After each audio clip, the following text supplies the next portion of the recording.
Sebenarnya 10 gerakan yang akan menjadikan negara kita ini maju atau tidak maju. Sebenarnya gerakan yang datang dari tindakan manusia, yang datang dari tindakan citizens of the country dalam berbagai pekerjaan yang dia lakukan.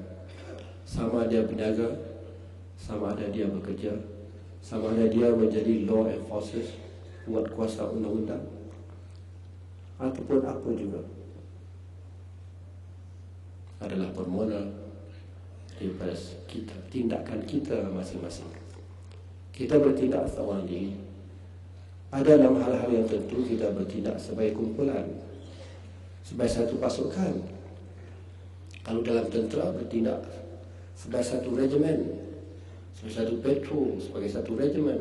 Sama juga dalam polis, bertindak bersama.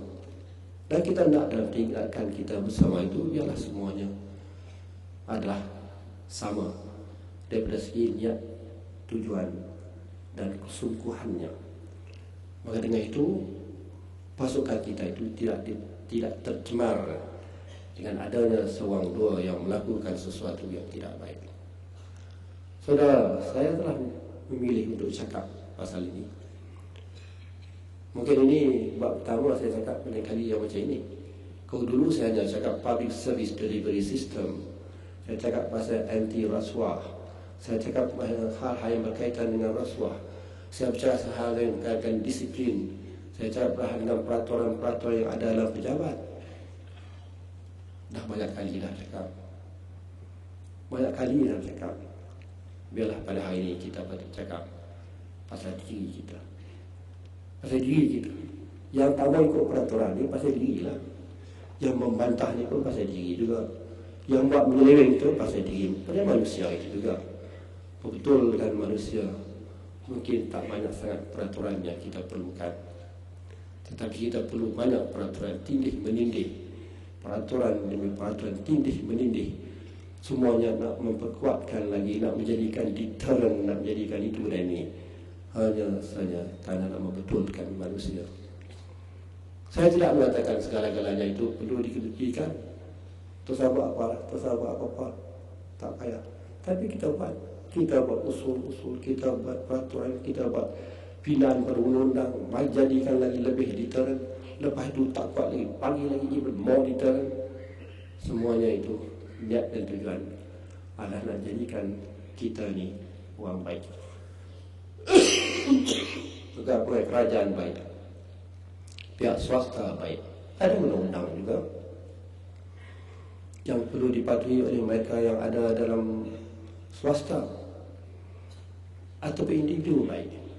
All citizens baik, termasuk yang datang ke negeri kita ini patut menghormati, memahami dan menghormati undang.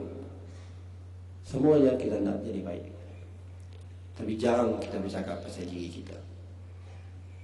Manusia is too proud to talk about himself sometimes, that he must correct.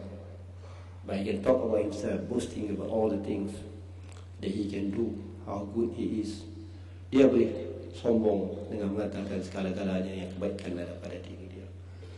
Jangan manusia mau bercakap tentang kelemahan dirinya.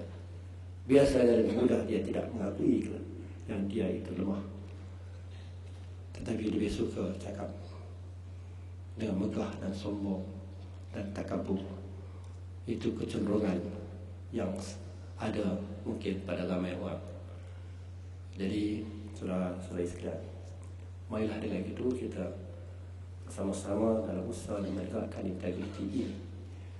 Pastikan kita, tiap-tiap kita yang hari ini dan sepanjang hari tadi saudara telah bincang pasal hal integriti. Saya ucap terima kasih kepada semua yang memerah fikiran apakah usul yang nak beri kepada kerajaan. Terima kasih juga atas segala-galanya. Tapi sekarang sebelum balik, sebelum saya akhiri ucapan kita, hari ini ambil tekad kita akan betulkan integriti diri kita, tiap-tiap orang yang ada dalam dewan.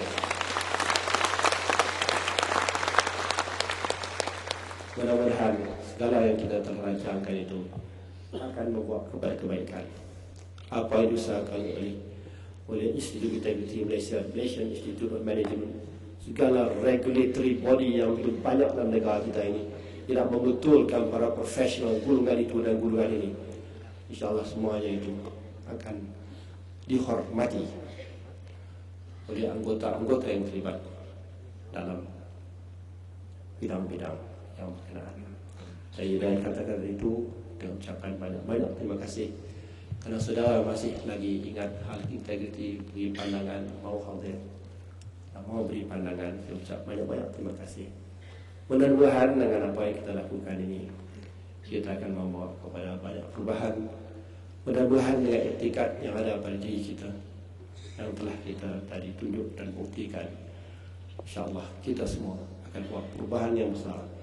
Dan dengan itu kita akan dapat jadi modal insan yang betul-betul berupa tenaga yang cukup baik, tenaga luhur untuk menjayakan pembangunan negara.